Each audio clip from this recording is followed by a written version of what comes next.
So good morning and welcome to you all today.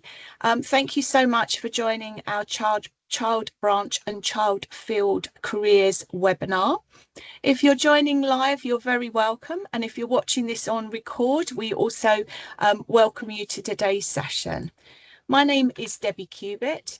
I'm a registered nurse and I'm one of the senior clinical managers here at NHS England, working in the Workforce Training and Education Directorate. We have several presentations for you today, which we hope you have found useful. For those of you that have completed the form on the Healthcare Learner app to say what sorts of information you would like at the webinars, we have designed it around you. And this is a first of a series of webinars, and there are lots coming out, and you will learn more about those throughout the session. I'm really delighted that we've got several speakers, so I will go around and introduce them. If you would like to put your details in the chat, you are very welcome. So our first presentation will be with Nicola Quinton, who likes to be called Nick. Nick is part of our Student and Preceptorship Council, which my colleague Kate Morgan facilitates. And Nick is going to talk about her journey within her journey. I will pop the agenda up for you to see, so you can see all of the information there. There we go. Okay, so Nick is a paediatric nurse and a preceptor at Ipswich Hospital, and she is talking about my learning, my journey, and lessons that have guided me. We're then delighted also to have Wendy Fowler with us. Wendy is Nursing Education Advisor for Professional Practice at the Nursing and Midwifery Council. And Wendy is going to talk through around some updates from the NMC, and also to answer any of the questions that you may have around your future NMC registration. My colleagues then, Davinia Rogers, who is a clinical learning environment lead, and Kate Morgan, as one of the other senior clinical managers for nursing and midwifery programs, are going to talk through the Healthcare Learner Toolkit app and interview preparation. And then we will have the outline for future steps and future webinars. For the series of child branch webinars, we also have another webinar specifically for you on the 11th of May with my colleague Steph Costa, who is our primary care workforce lead and is also on this call as well. So I hope that gives you a flavour. I hope that gives you a flavour of the sessions this morning, and we are delighted that you can join us. If you do have questions, may I ask that you perhaps kindly pop them in the chat. We as a team will be keeping an eye on the chat. It may be that we can answer the questions in the chat, and equally I will endeavour to try to pick those up to make sure your questions are answered.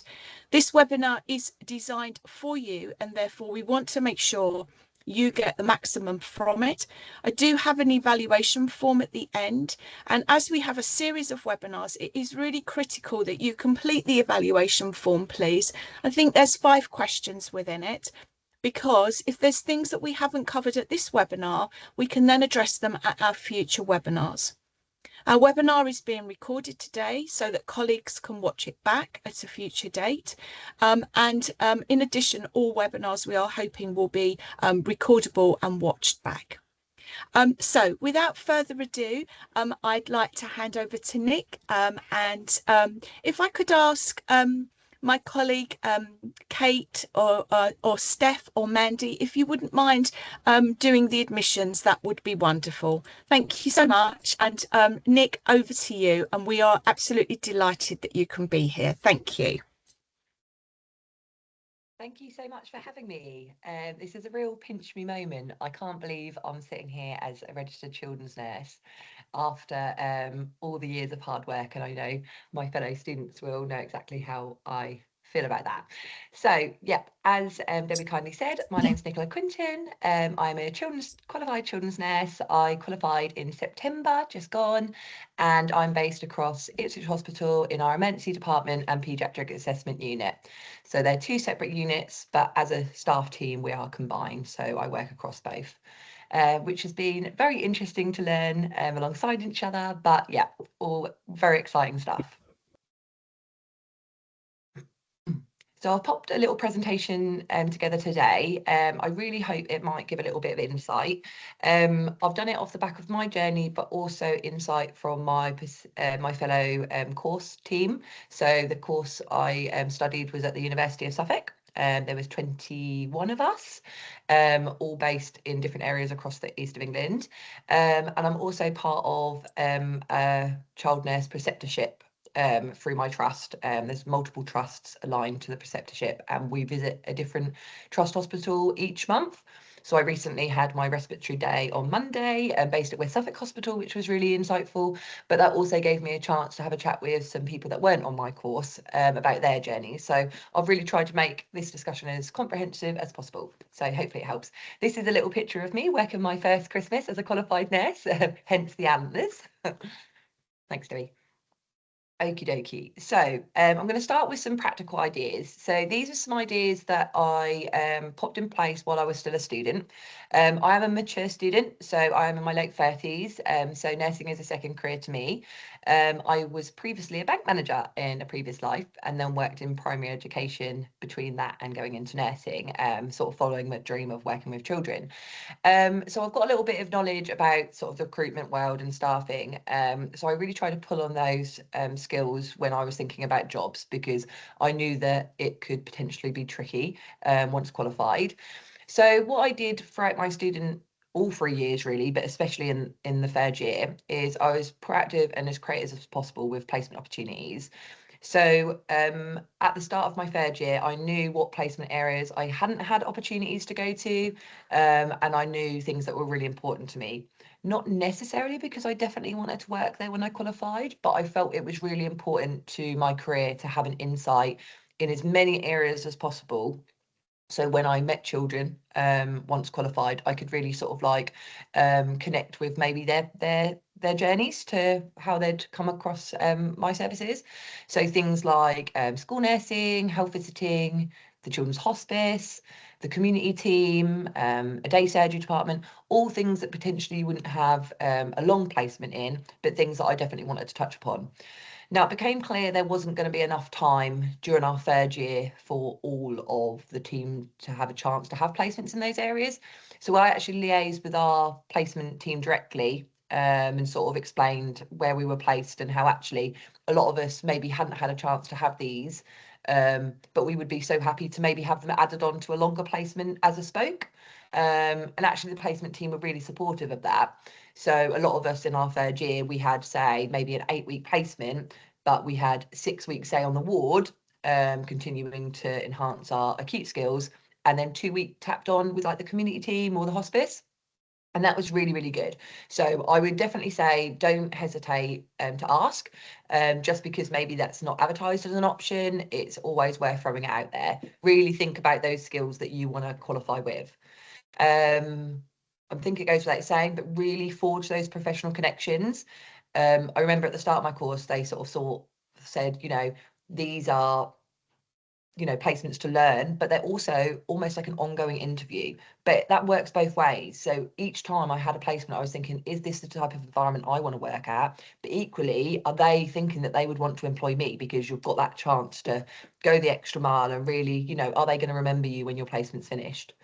Gathering lots of feedback as well. So obviously I know we have to get our set feedback for our pads or whatever documentation you use at your university, but also that was I kept some to one side and did some copies, because that's great examples to use in interviews, especially if they're scenario based interviews where you're being asked a time when you did so and so.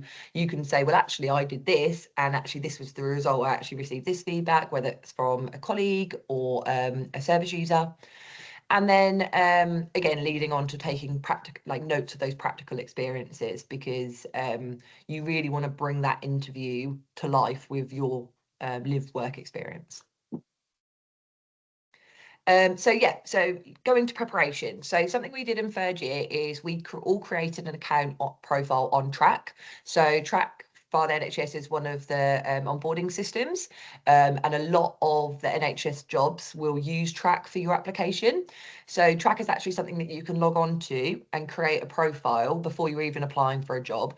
And actually that's quite lengthy. So a lot of us, even before we started applying for jobs, we actually all logged into Track, created an account, and here you can upload all of your qualification history, so things like your GCSEs, A-levels, access courses, and you can also upload your work history, which again, being a mature student, I had quite a little bit of work history, so that took time to make sure the dates were in order. But at least once you've done that, that's there for any applications you add going forward. And then you'll obviously then do the personalised application sort of cover note, depending on the job that you're applying for. You can also do things like setting up job alerts across different platforms. So not only just NHS jobs, but think of places like Indeed. I went on some of the government websites because in the future, you know, I am possibly interested in something like school nursing. So in Suffolk, we have like the Suffolk Direct website, and you can set up alerts for like health jobs. This also gives you a chance to look at different types of roles as well that might exist, because sometimes you don't know what type of job's out there. Do you know that you could be a space nurse if you're an adult trained? Who would know? Anyway, so yeah, it's a really good action point to start with. And remember to search and apply using different routes. Having spoken to my cohort and some of the guys on Preceptor, they all got into their jobs in different ways. So some didn't get in by just applying through an NHS ad. One of the girls actually moved from up north down to sort of the eastern region, and she actually looked up the recruitment number for the trust, contacted them direct, and they actually put her in touch with the matron of the children's services, and she actually got an interview that way. So never think that just because a job isn't being advertised that there might not be one there. So yeah, that's just a few points. Okay, so going on to applications. So these really differed depending on the trust and company.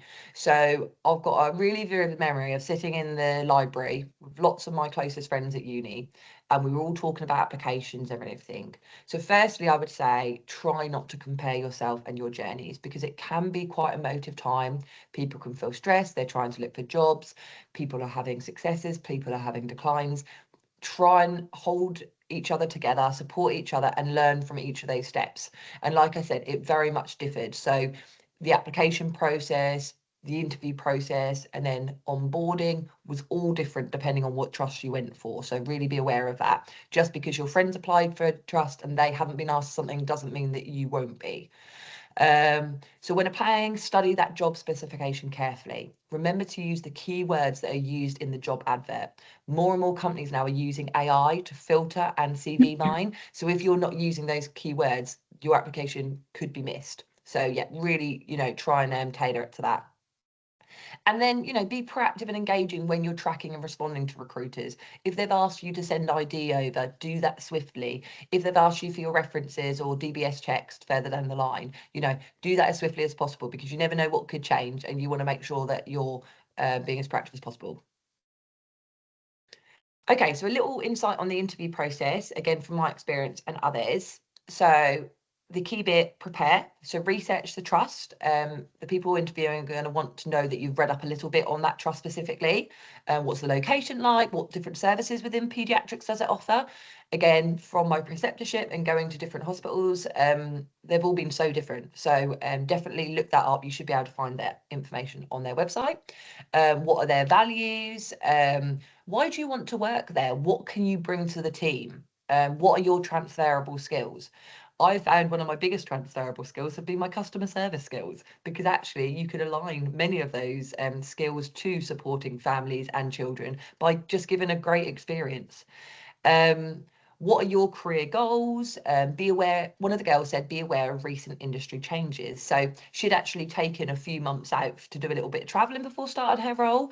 And she said she was really pleased she did this because she had not heard of Martha's Rule. And obviously that's something that's been in the press recently. And she said that she was so happy that she'd actually read up on that before, because that did come up in her interview. And she said that that would have really knocked her confidence if she sat there and said, oh, I don't know what that is. So yeah, don't be afraid to make sure that you're up to date on current news. And gather a range of scenarios. So reflecting back to my previous slide, think about examples where you can give during your student world, from safeguarding, escalation, medicines management, teamwork, classic A to E. Really, really important to have that knowledge and be able to explain that. And then things like conflict resolution. So remember those questions. Again, they'll be, think about what's most relevant to where you're applying to. So one of the girls on Monday said that her application to work in A&E, one of her questions was, okay, there's only 2 of you on the day team, you get a phone call last minute to say someone's off sick, what do you do? Now, remember, what would you do as your band 5 that you're applying for? They're not going to expect you to run that department on your own. They're going to expect you to escalate appropriately. So who do you escalate to in that sort of scenario? So yeah, just sort of food for thought. So I'd really think about having 4 or 5 good scenarios in your mind where you can explain what's happened, what your action was, and what the result was, and maybe any learning. And then lastly, remember each employer has a different process. So again, I had a different experience to all of my friends. Some had one-to-one, a lot had one-to-one interviews. Some were like 15 minutes long, some over an hour. Some people went via recruitment days and then had group elements of their interview. Some were face-to-face and some were remote. I know one of the trusts, because they did have a lot of applications, they did a several-step process. So they looked at applications, the next stage was an online interview, and then the next stage was in a face-to-face interview. So again, so important not to miss any of those emails explaining that. And then just to finish off, just a few reflections from me. So this is my little graduation day, still can't believe it. Just bear in mind how lengthy the process could take. So again, really start early. I know really early doors, I sent a couple of emails and just asked the recruiting managers whether that was a role that they could facilitate the following year. Some said, yeah, they're open to applications for newly qualified for the following year. Some just explained that it was a post that they needed to fill ASAP. But you know what? No one minds you emailing to ask it. You're being proactive. And if anything, it makes a contact for maybe 6 months down the line. Remember those differences between trusts and peers' journeys. So try not to compare yourself, because it is a hard time. People are stressed, people are worried, but ultimately you're in it together, and just support each other the best you can. Remember the different role options out there.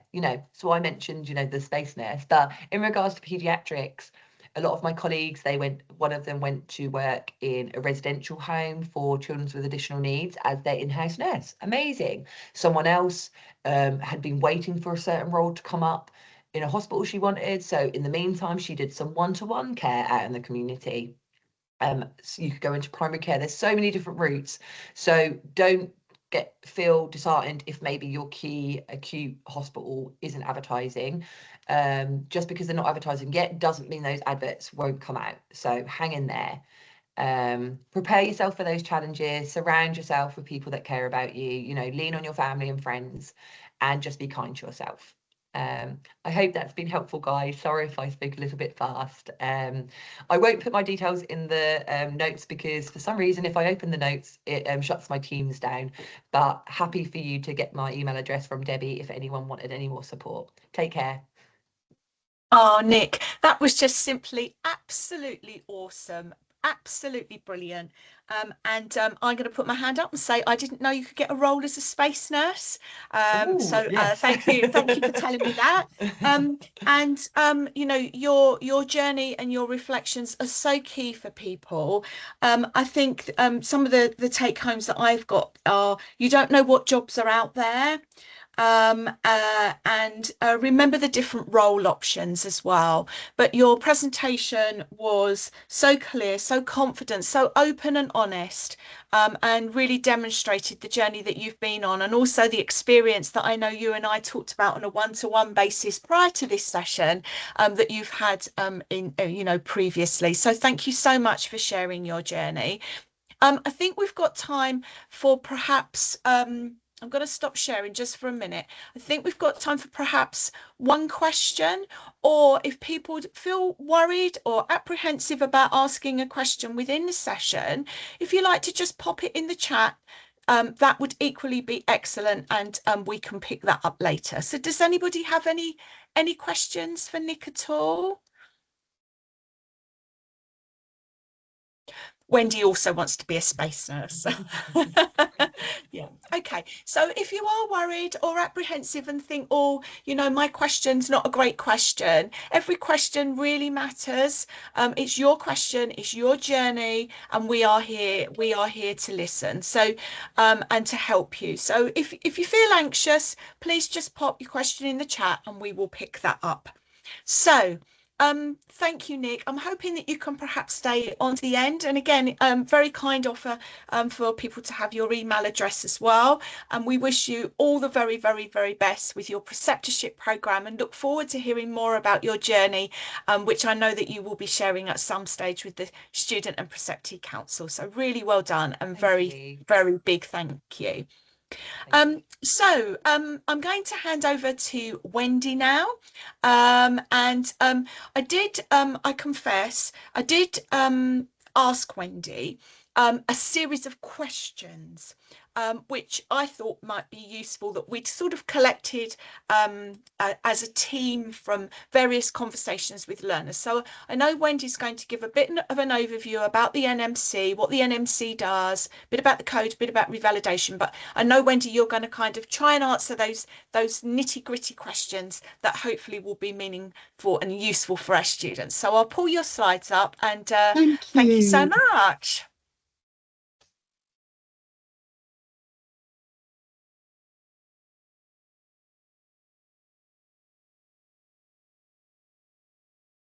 That's not me.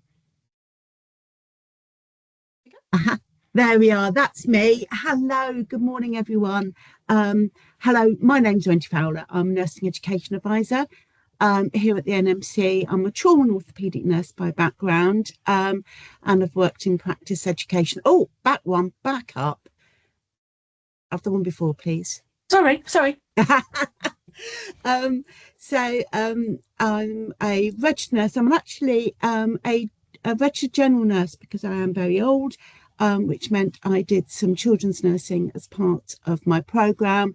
I also, as part of my role as an orthopaedic nurse, worked in children's areas. And there's me at my previous job, which some of you may recognise that environment if you're from East of England. That's the canteen at the Lister Hospital on International Nurses Day a few years ago, with a student nurse wearing a vintage student nurse uniform. She described it as, I'm not sure how I feel about that, because that's my student nurse uniform from the 1980s. So next slide, please. I'm going to talk in the first instance around the role of the NMC. We're then going to stop and have a bit of a pause for reflection and questions. And if we have time, we can then talk about our code and revalidation reviews. If we don't worry. I've asked Debbie to send out the presentation to you via PDF, so you can read in your own time and reflect on that, about our code and revalidation reviews. And also that contains information about how to get involved. Next slide, please. So here at the NMC, we've got three key roles: regulate, support and influence. Core role is to regulate. That's what we must do. But to do that properly, we also have a role in supporting and influencing, making sure that our professions are supported. And we do that in a very different way to, for instance, the RCN might, because we are bound by our regulatory role, because we are independent regulators. So we can't, for instance, get involved with disputes between employers and nurses or students and the university. But what we can do is advise which part of the code, which part of our standards may be helpful in helping that person reach their own decisions. And the same goes for clinical advice. We can't offer that. But again, what we can do is direct towards our code and standards. And I can usually put my finger on exactly the right bit, which might be helpful. We also share our intelligence with partners to influence workforce planning and sector-wide decision making, and that is influence. We can't directly do things. For instance, we have no role in nurses' pay, in placements, because of our regulatory role. Next slide, please.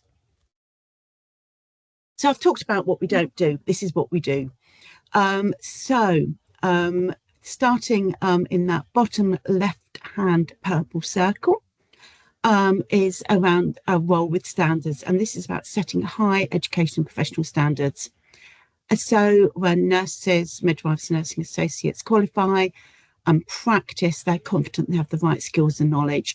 So these are the standards of proficiency, the standards for education, standards for student supervision and assessment. And I do recommend you become familiar with those standards. And that does include the code, which is a standard and standards for revalidation. And then we approve and monitor programs of nursing midwifery education. We don't set curriculum. Universities set curricula, which we then approve and monitor in accordance with our standards. So we set the standards, and then we look at universities' programs to make sure they meet the outcomes that we've set in our standards, which helps unpick perhaps some of the experiences that you may have had if you've met a student from a different university who does things differently. And that's okay, because we don't prescribe how students learn. What we do in our outcomes say what they need to learn. So we recognise that there are different ways of doing that, and that's fine, and that's great, because we really want to embrace all the creativity universities have to meet those outcomes.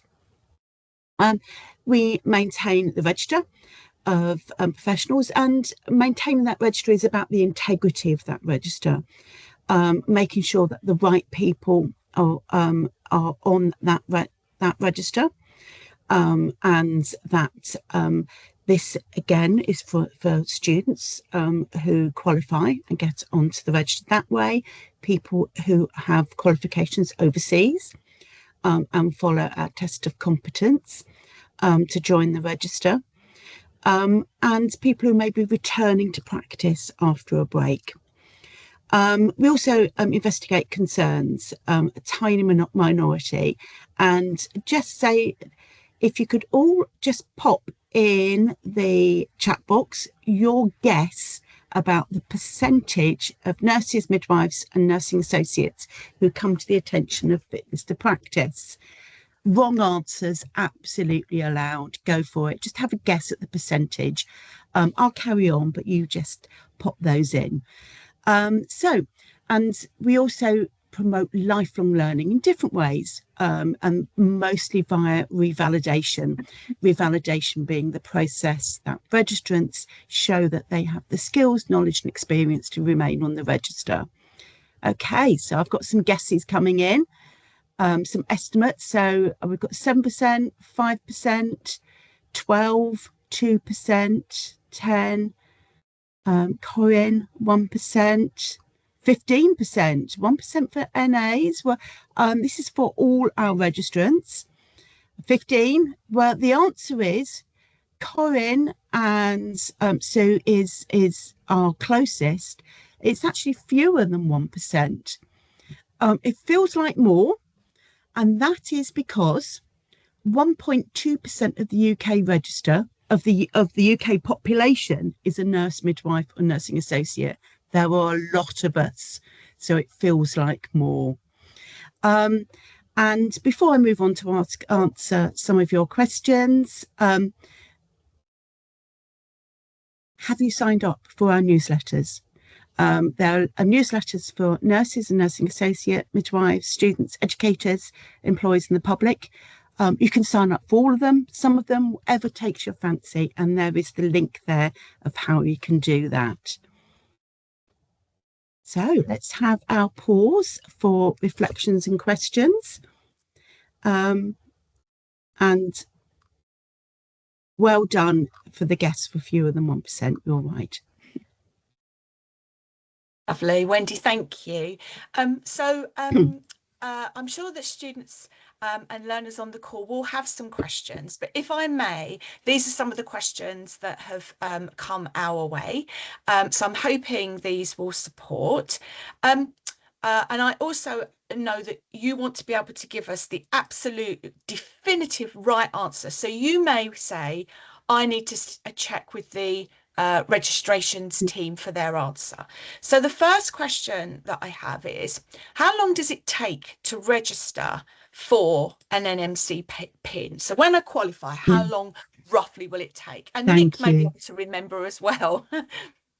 It used to take a long time, but what happens when you finish your course is that your university will upload your course, what you've done, and that this is an approved NMC program, and your personal details to us, and also a declaration of your good health and character.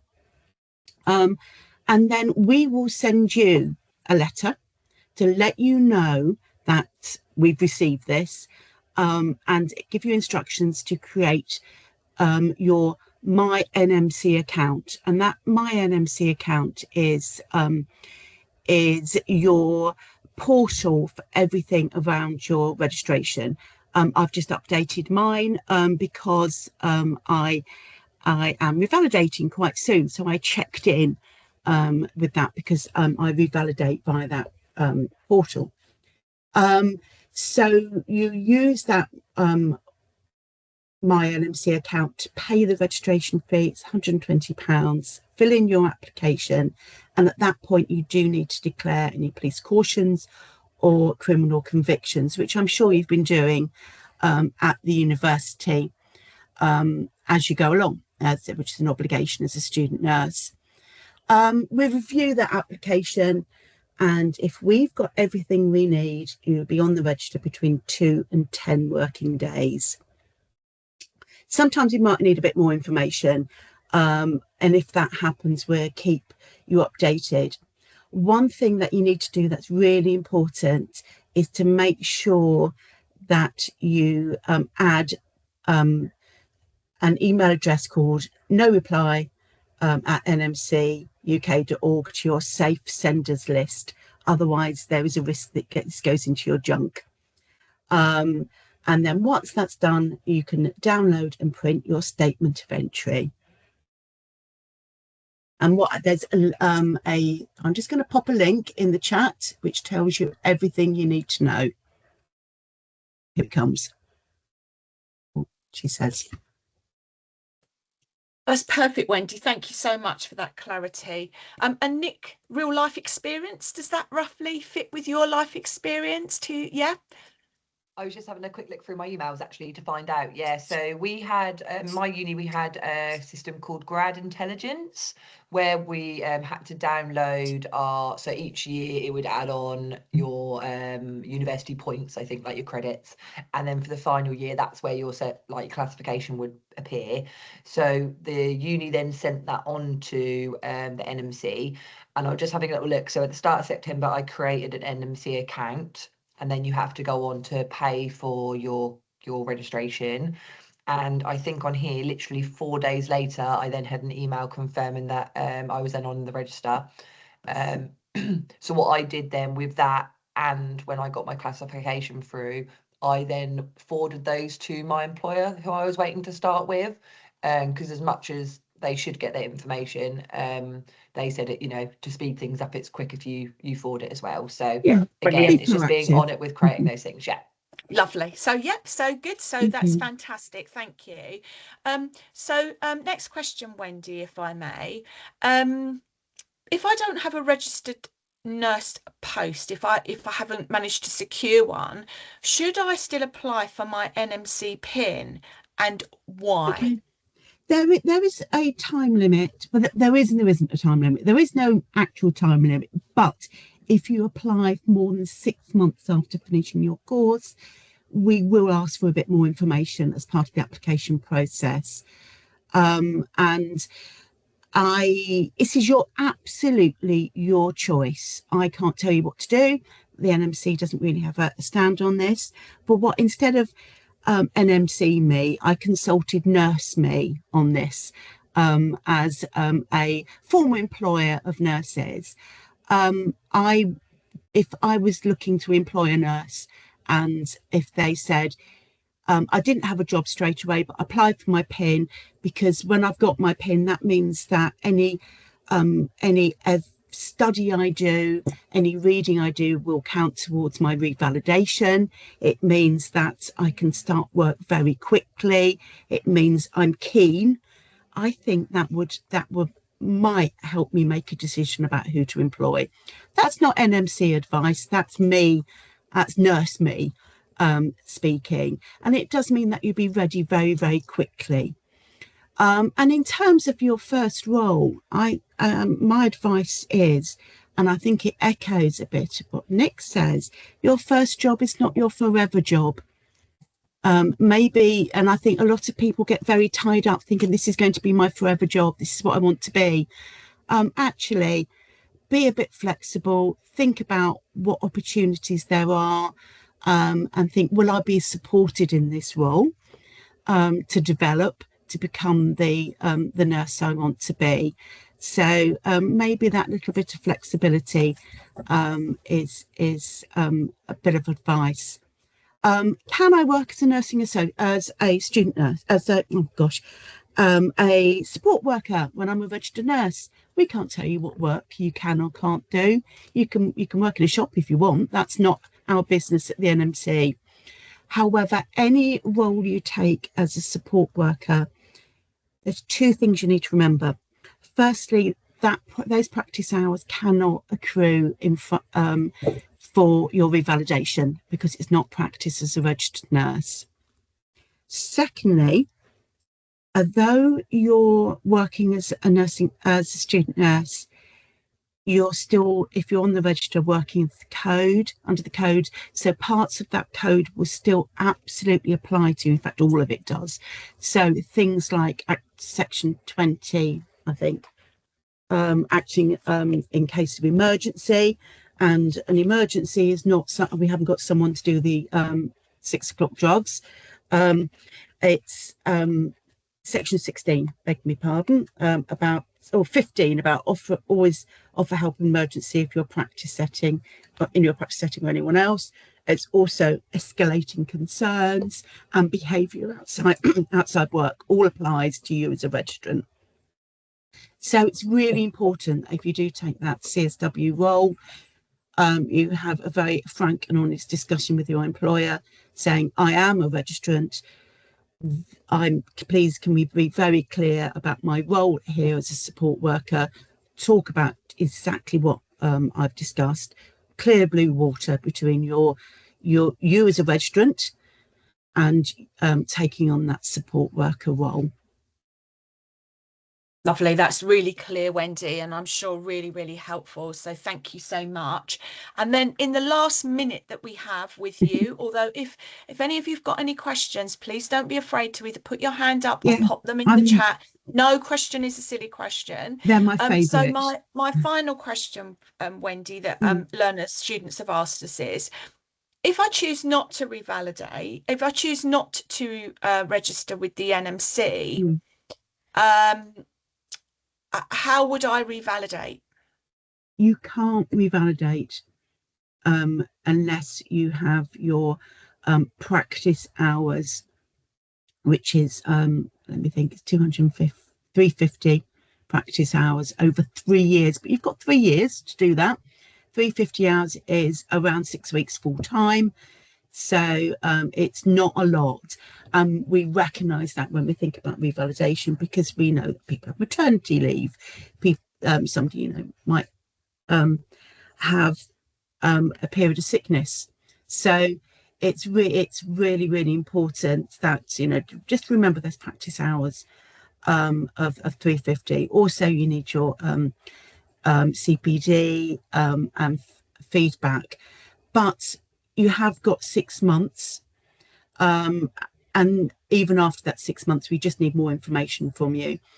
And there are standards which apply if it's more than 5 years after your course, where you can still make that application, and you can get in touch with us and we can help you through that process. Does that help? That's wonderful. See something in there? Yeah. Yeah. That's Sue's talking about. Careers are not linear. They're squiggly shaped of opportunity, time, and expense. Absolutely. And I think the other thing to remember is your forever job may be in a service that doesn't even exist now. Maybe even treating a condition that has no treatment at the moment. I can remember cystic fibrosis not having a treatment. Now people are receiving gene therapy. And that is replicated under lots and lots of different conditions. Brilliant. Think about the move to social care. There's lots going on in healthcare, and do take a role where you think you're going to be supported, and it won't be your forever job, because this is my perfect job, and I couldn't have done this as a newly registered nurse. Lovely. Wendy, thank you so much.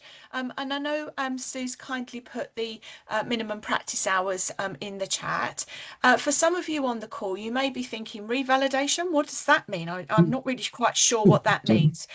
If you're not quite sure, please don't worry. I know one of my colleagues or myself in a minute will find the information on the NMC website and pop those details in the chat. And also when you get Wendy's slides, then we will you'll understand a little bit more about revalidation. But it's very simply that you need to revalidate. We all do as registrants every 3 years to confirm that we are on the register, and there's lots of criteria that we have to meet, demonstrating our learning. So we will pop that in the chat for you as well. Wendy, thank you so much. Very much appreciated. And if you do have any questions for Wendy, please do pop them in the chat. So I'd like to hand over to my colleagues, Davinia and Kate now. We have got just over 15 minutes left with you. If you do have questions, please do pop them in the chat. And Davinia, I'll just get your slides up, and we will get your slides out, Wendy, to colleagues. So thank you, Davinia. Thank you, Debbie, and good morning, everyone. As Debbie said, I'm Davinia Rogers. I'm the Clinical Learning Environment Lead in Central East Integrated Care System, and I lead for the region of East of England on the Multi-Professional Healthcare Learner Toolkit app, which I'm here to talk to you about today. I've put the poster and a QR code just a little bit further up, so if you haven't had a chance to download, please feel free to do so. This is the icon here you can see in the middle, so this is kind of the recognition of the icon if you're seeing it out and about. Next slide, please, Debbie. So just to give you a little bit of background, rationale, and kind of why we've launched the Healthcare Learner Toolkit app. So it is for nurses, nursing associates, midwifery, and AHP learners. So it is from that multi-professional lens.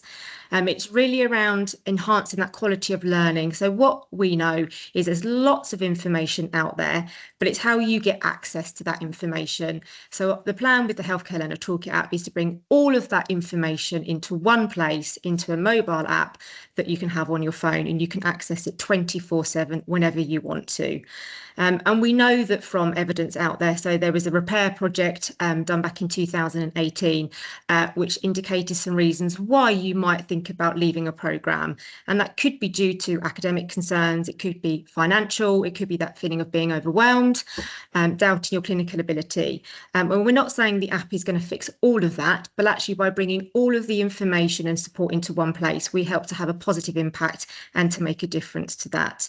And as we said, I know that there's lots of information out there for you via the universities, via the different professional bodies, by the placement providers, but it's how you get access to it. So the idea, as I say, is to have all of it in one place at your fingertips. So if we go on to the next slide, please, Debbie. So this is how to download it. So simply scan the QR code. There is a registration form that you will need to complete, but it's got no personal data. It's just asking you which university you're studying at, which year of your programme you're in, and what course you are and your profession.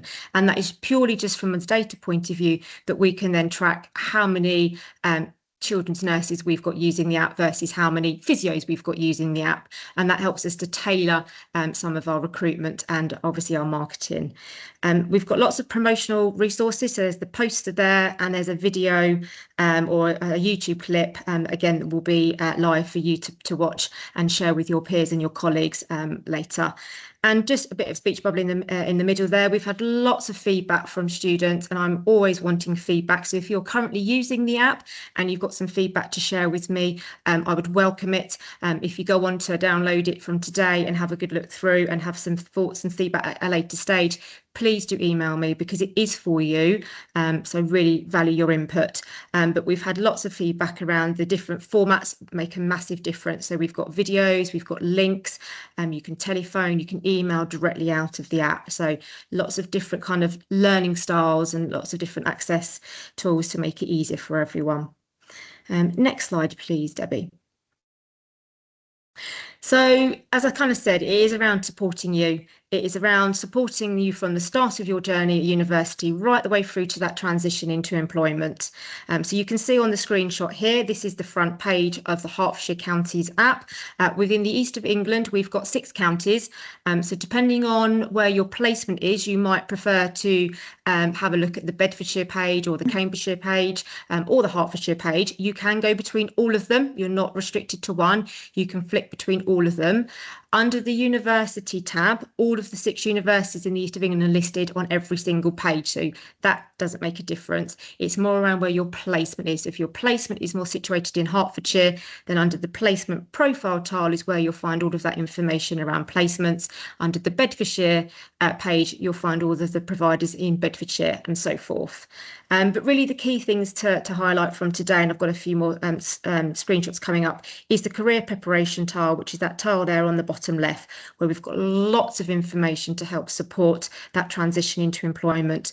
But also just acknowledging what Nick mentioned earlier on about Martha's Rule, and there's information under the raising concerns tile about Martha's Rule if that's something you want to know a bit more about. Next slide, please. So why are students loving it? This is the feedback that we've had. It's around that placement information, but it's around that guidance and support and how they can access it at 24/7. There's lots of information on wellbeing as well. So absolutely appreciating, you know, the tricky time that you're in. So actually reaching out for some of those wellbeing resources and support might be helpful as well. And those practical tips are really helpful to build your confidence and just to help guide you, whether that's starting placement, during placement, whether or not that's thinking around job applications, whether that's thinking around personal statements, you know, it's all on there. So I think the next slide, Debbie, please will, okay, so this is kind of what I kind of said about 24/7 support, profession specific. So you will notice that there is some tiles that are tailored to nursing, midwifery and allied health professionals. So really making sure that we've bespoke and put some real key information under there. And that careers pathway, as I was saying, really important to be thinking around supporting on that journey. So I think the next slide, here we go, just gives some screenshots of kind of what the app looks like. So we've got a university tile there that in green, University of Hertfordshire. So for example, when you click onto the university tile, you'll be able to find information about a university. We've got West Suffolk as just as an example of one of the placement providers in our region. Under the training and resource, we'll have lots of information around NETS and the Student First Destination Survey. Under the health and wellbeing, you'll see some things around Shiny Minds, reasonable adjustments, freedom to speak up guardians, and then under financial as well, a bit of additional support around some of those finances and where you can get some discounts, most importantly. Next slide, please. So this is a bit more focusing on today around that career preparation. So obviously we've got the webinar here today, and we've got the next one on the 11th of May, but there's lots of other webinars coming up as well. So there's some employability skills webinars that are listed under the Future Ready logo there, all accessible onto the app. There's lots of information on there around how to do job searching, how to complete a job application, how to write a personal statement, how to prepare for interview. And we've also got the Transition into Employment Vacancy Padlet, where that's live, kept up with job availability. We've also got the Student Hub. So having a look, obviously, at the supporting your journey from student nurse to registered nurse under the Student Hub. And obviously we've got information from the RCN on there as well. And that's just a few highlights. There's lots more in there. Next slide, please, Debbie. And pre-preceptorship and preceptorship. So you may be familiar with the word preceptorship. If you're not, then I would definitely encourage you to have a look at the pre and preceptorship tile, because it's got lots of information about what it is, how you can prepare, what things you need to look for. There's a checklist. Really important to be thinking around when you're going for an interview, asking what support, exactly as Wendy's mentioned about what support you're going to get, and actually asking them, what is your preceptorship programme? What is your offer? What will I get in my first year as a newly qualified with you? So important. And under the placement profile tile, each organisation will have put their preceptorship offer on there. So if you're looking about a particular organisation or got an interview coming up, have a look under the placement profile tile in the right geographical area, and their preceptorship offer should be on there. But I'd still recommend that you ask that question in interview as well. Next slide. And this is some of the promotional materials that I say when these slides are shared out, you'll be able to access and share with peers and colleagues. Next slide, please, Debbie. I think, yes, I'm done. So thank you. I'll put my email address in the chat if you've got any feedback or any further questions. If we've got time, I can take some questions now, but thank you. Lovely, Davinia. Thank you so much for your comprehensive overview for the Healthcare Learner Toolkit app. Very much appreciated. If you haven't already downloaded the app, please could we really sincerely encourage you to do so. I think it's the programme Who Wants to Be a Millionaire. If you could phone a friend and tell them to download the app as well, we'd be really grateful, because we're working to support you, and the webinars will all be out there on the app. We are making as many of our tutors aware as well, but ultimately these events are in your pocket, in the one-stop shop on your phone or your computer, depending on where you download. If anybody does have any questions for Davinia, please do pop them in the chat. I'm delighted now to hand over to Kate. I was smiling a little bit, Kate, because I actually think that Nick's done a superb job. She has. Yeah, she must have read your slides, I think, almost. It's just brilliant. I think so I'll hand over to you. It's great. Next slide, please. Oh, we're good. Next slide, please. Hi, I'm here to talk about interview preparation. So I'm here to plug the Student Hub, really, which is a resource that was developed, again, in partnership with students across the nation last year, and it's constantly updated. It's there to empower you in terms of your job searching, applications, interview preparation, skills and roles across the healthcare sector. And it's hosted on the app, so you can go under that career preparation tile and it's there waiting for you. Next slide, please, Debbie. Just a couple of screenshots, really. There's advice on what to do before your nursing interview. So, visiting the location beforehand, planning for delays, checking parking and transport, understanding the role in the organisation, researching the service, knowing the organisation's values, and contacting the employer in advance if you need any reasonable adjustments. So lots of links on there right through the whole process. So next slide, please, Debbie. And again, within the Student Hub, there's also advice on what to take with you. Just some highlights might be a copy of CVs or certificates or references if they've requested them, and those items that they've requested around pre-employment checks and ID. Recognising a lot of these things happen virtually or through particular platforms now when you're applying for jobs, but just being really mindful of those things that you might need to take along. Next slide, please, Debbie.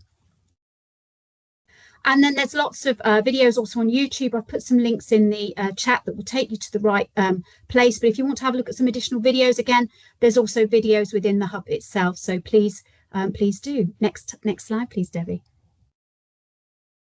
Right, now when it comes to your interview, first impressions count. And, you know, even if you're in person or whether you're on screen, there's that always looking smart and professional. You might want to think a suit, because that first impression counts, that professionalism counts. Clean hair, clean nail, clean shoes and clean teeth. And I would particularly say that is in face-to-face, but also on screen as well, because you might be beamed in on a very big screen with the panel actually in the room. So you might be on kind of a lecture size room screen in a room. So just remember, you might be a lot bigger when they're interviewing you if it's on screen. So really think about that. And, you know, when you're going into a room, it's looking smart and tidy. So that may be a water bottle, which we'll talk about in a moment, and perhaps just one bag. If you're on screen, then it's making sure you're ready and set up to join the call, and make sure you've got that drink of water at hand. Next slide, please. Now, I'm going to talk a lot about start by taking a breath. And I want to say you have everything you need to succeed. You've completed your training. You have everything you need to enter that register now as a fully registered practitioner. So don't doubt all that experience that you've had over the last 3 years. You have everything you need to succeed. So take that breath. In person, that good eye contact's really important, and a real, you know, a nice to meet you. If somebody offers to shake your hand and you feel comfortable, then please do. You know, take the time to make a connection, as you would have done in clinical practice, with your patients and colleagues and the wider multidisciplinary team. Don't overuse people's names. There's a tendency when people are nervous, they keep repeating people's names because you kind of latch onto it. So just notice it if that's one of the things that you do. It's just advice that we've picked up along the way, and that's one of the things that we're just putting out there for you to think about.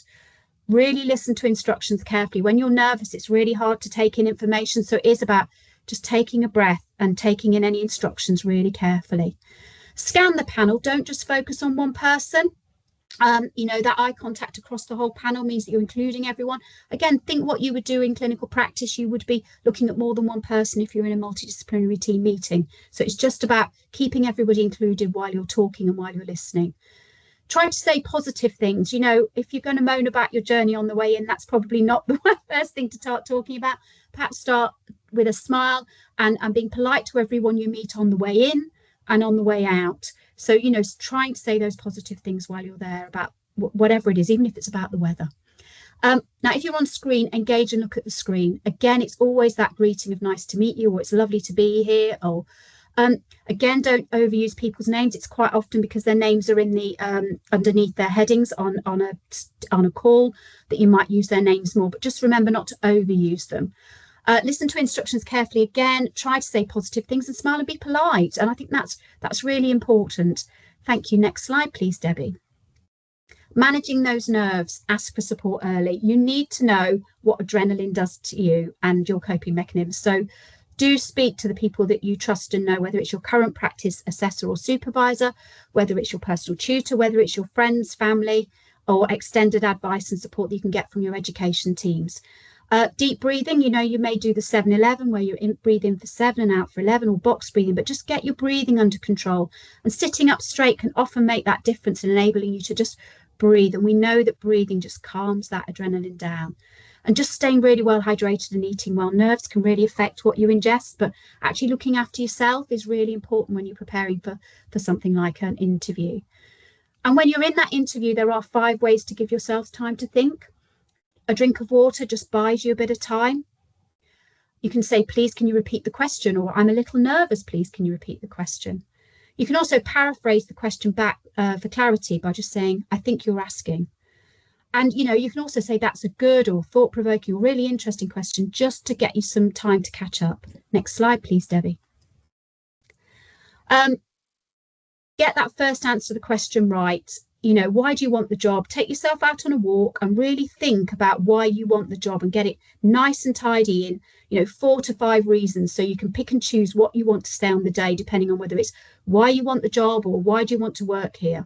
You know, write it down, memorize it, and just read it through every day for the few days before the interview. So it's already there. So when you land and you're nervous, your first question's done. Next slide, please. Now, be a star. You can use the STAR method when you're structuring your answers. So situation, task, action, and results. Do think about some fully prepared answers before you go in. There's going to be some really clear questions that will be asked, and often it will shine through who you are if you can just pre-prepare some earlier. Debbie, next slide, and I'll suggest which ones. And I know Nick spoke about quite a few of these. There's a whole list of questions here. These are going out, but if you can rehearse and rehearse and rehearse maybe 5 or 6 experiences that you've had while you've been in practice that will fit into some of these titles, as Nick said, you've got 5 answers ready to go that you can just adapt to questions. Learn the organisational values and make sure you know what they are, and I know Nick was clear about that too. Next slide, please. At the end of the interview, have some questions for the panel. I've put the Student Hub on all of these slides because everything I'm saying, there's even more information on the Student Hub. Lots of questions that might be answered, lots of other questions you could ask the panel. But do think about some good questions you want to ask the panel. If the panel do not ask you, always say, when will you be contacting me to let me know the outcome of today, just so that you've got closure for that day. So you're ending the interview so that you have that control over when you will know. And just please make sure you end with a phrase that, you know, feels right for you. Maybe, I would like to thank you for this opportunity. I very much enjoyed the interview and I'm very interested in being appointed to this role. You know, an interview is a two-way thing, and it's about you just securing whether this is something you want to do at the end of that interview process. Thank you. Lovely, Kate. Thank you so much. Very, very, very much appreciated. And that brings us to the end of today's webinar. As I mentioned, I do have an evaluation form and would be really grateful for your feedback so that that link's going to work. If not, I'm going to put the QR code in. Just bear with me one moment. We really are very, very, very grateful for your feedback. This will enable us to be able to capture in our future webinars exactly what you need and what you want from us. We have multiple connections with a wide variety of people, and we are here to help and support you. We know at the times at the moment are very complicated, and we are here to help and support you in any way that we can. Before we conclude, and I know that we're slightly running over, does anybody have any questions at all? Or would anybody prefer to put the questions in the chat?